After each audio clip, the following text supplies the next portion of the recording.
Well, good afternoon, everyone. You might have noticed within the last 24 hours the administration announced the weapons sales to the Israelis. What you might not have known is this weapons sale has nothing to do with the current conflict. The sales that they announced are weapons that won't be ready for a number of years. So as far as I can tell, they're still withholding weapon systems from the Israelis, and I can speak again for almost everybody in my conference.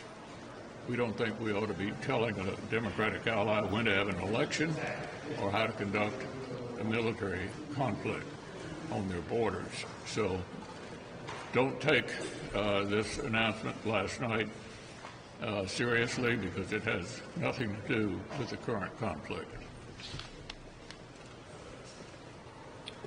Well, poll after poll shows that the American people think the economy is the most important issue to them.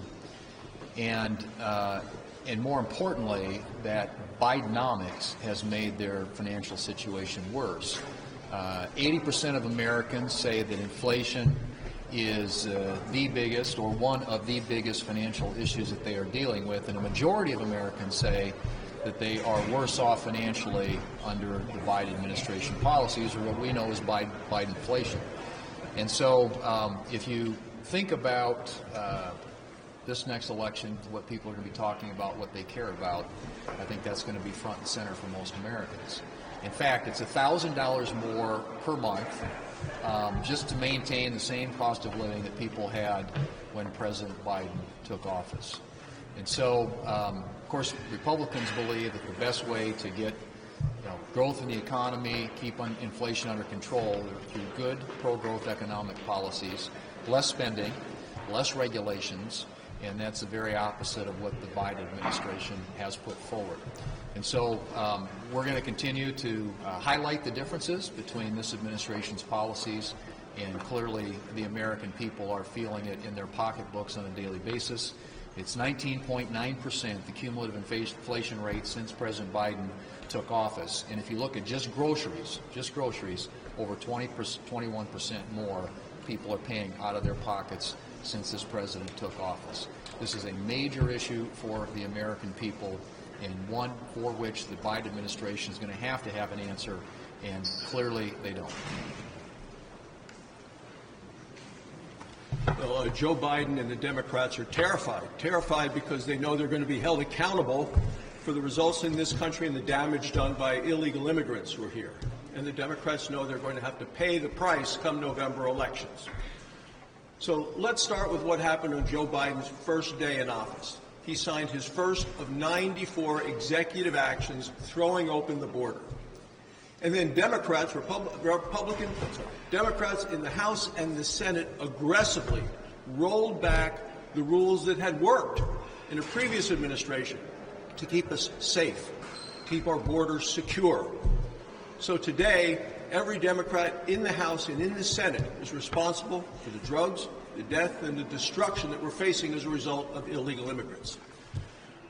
Right now, these sanctuary cities have become standoffs between exhausted police and so many illegal immigrants.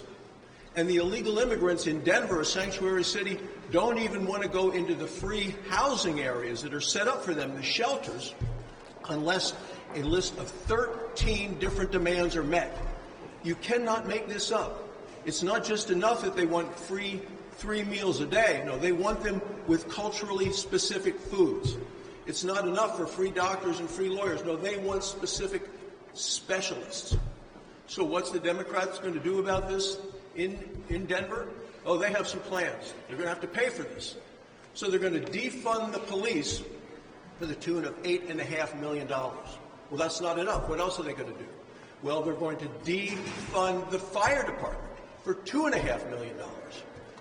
Additionally, last week in Florida, an 11-year-old girl kidnapped, sexually abused by a 20-year-old illegal immigrant here because of Joe Biden's catch and release plan. Republicans know what we need to do. It's finish the wall, it's stop this catch and release, and it's bring back a policy that works called Remain in Mexico. And for all those police officers who've lost their jobs doing the defunding of the police in Denver, well, Wyoming has a solution. Wyoming's advertising. Here it is. Work in Wyoming, where breaking the law is still illegal and cops are funded. This is a billboard in Denver for the place that has defunded the police. God bless Wyoming. President Biden, stop letting the American left dictate your foreign policy. Campus protests and threats and intimidation of Jewish students has now turned into graduation walkouts.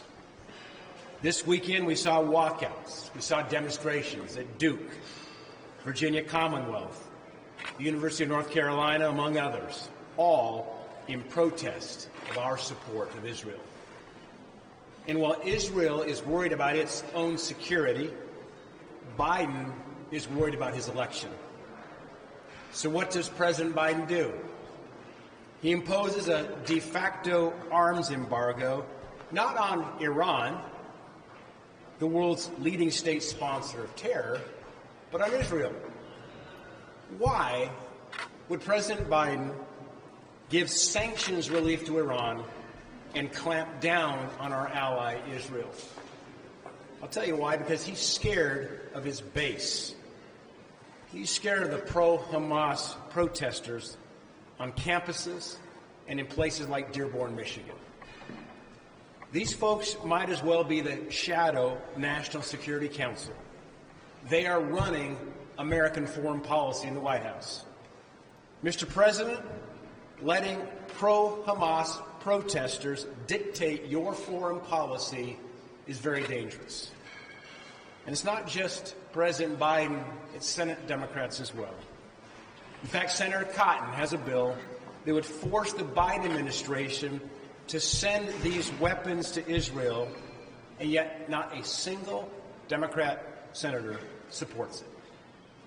It's time for moral clarity. It's time for Joe Biden and Senate Democrats to stop worrying about the re-election and start worrying about America's security.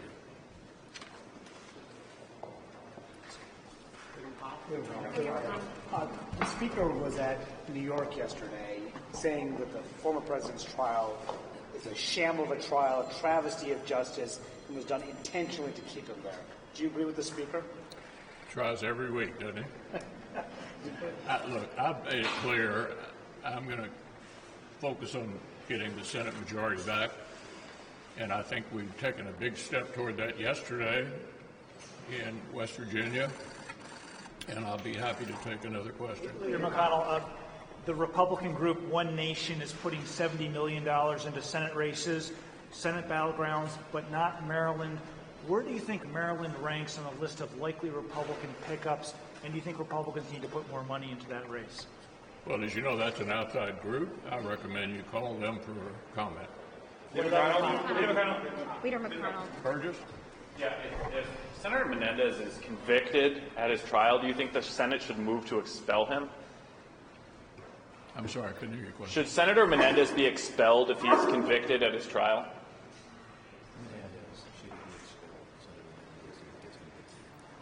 Yeah, look, I'm really glad he's not a Republican. Senator McConnell, as Manu mentioned, Speaker Johnson was in front of the courthouse yesterday defending the presumptive GOP nominee. Is it important to see the Senate GOP leader up there as well? Well, I can speak for myself with regard to who may have attended the trial. You'll have to ask them. But is it important for you to visit? You'll have to. They don't work for me. I wish it were that easy. Leader McConnell, in this Republican-led bill to try and compel Israel to the U.S. to provide these weapons to Israel, is that the best path forward? Can you compel Leader Schumer to take that out? Well, we're beyond frustrated. I mean, I can't imagine anything less appropriate than us telling the Israelis, a Democratic elected ally, that they ought to have an election and what their military tactics ought to be. So the weapon sales ought to be related to what they need now, not years from now, as the announcement last night. I mean, how would we react if people came across our border and did what Israelis experienced on October 7th? I don't think we'd be taking anybody's advice about how to proceed to pay them back. Should there be a red line, though, about how many Palestinian civilians are injured or killed? No, I don't think we ought to tell the Israelis how to conduct the military campaign. Period. Thanks. Senator McConnell.